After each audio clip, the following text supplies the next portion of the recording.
The first man died before his boots touched the rug. The second, slower, he tried to speak, tried to plead, his mouth only filled with blood. The third ran. I let him. I wanted to see who he'd call. He didn't disappoint. When the phone buzzed in his jacket, I pulled it from the still twitching corpse. One message lit the screen. Make it look like a robbery. Make sure he suffers and begs for mercy. I stared at it for a moment. Not at the words, at the sender. Emma, my wife. A name that used to mean something warm. Now it tasted like metal. So I typed slowly, calmly. Job done. Bring the rest of the cash. Then I sat in the dark, waiting for her. She thought she was coming to pay for my execution. Instead, she was walking into my proof. The betrayal wasn't a sharp moment.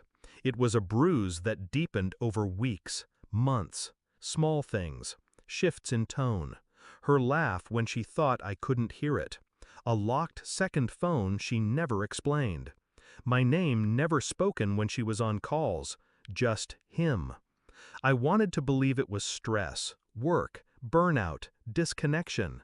But I'd been trained to read intent beneath silence, to watch breath patterns, blinks, micro-expressions. Her eyes never flinched at good news. Her kisses stopped landing. And one night, I caught her looking at me like she was already burying me. That's when I knew. She didn't want out of the marriage, she wanted out of me. Permanently. I played dumb, played soft, the way she remembered me from before the military.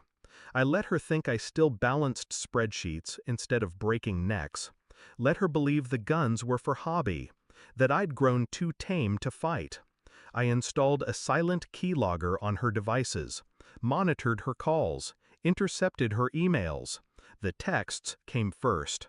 A burner phone, messages to an unmarked number, photos of my routine, times I slept, showered, walked the dog.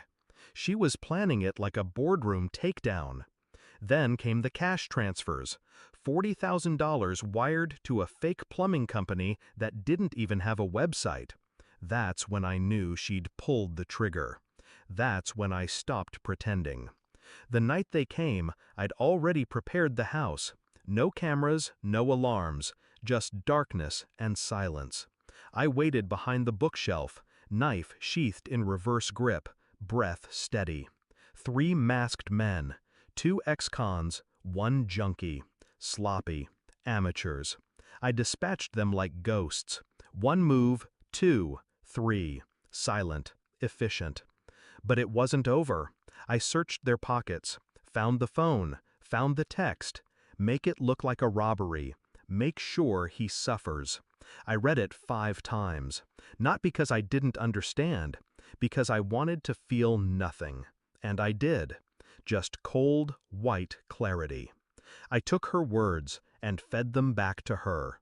Job done. Bring the rest of the cash. She replied instantly, I'll be there in 20. Of course she would. She came in through the side door, hair tied, no makeup, a plain duffel bag in one hand.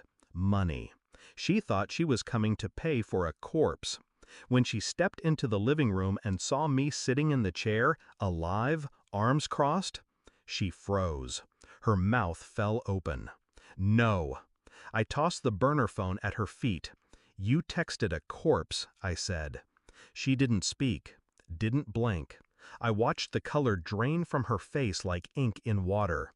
You hired amateurs. Her lips trembled. I can explain.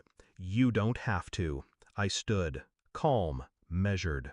I showed her the photos, the call logs, her bank transfers, her messages, all of it, printed and sealed in a manila envelope. 1 copy sent to her parents, another to her firm, and 1 on the table. For the cops, I said.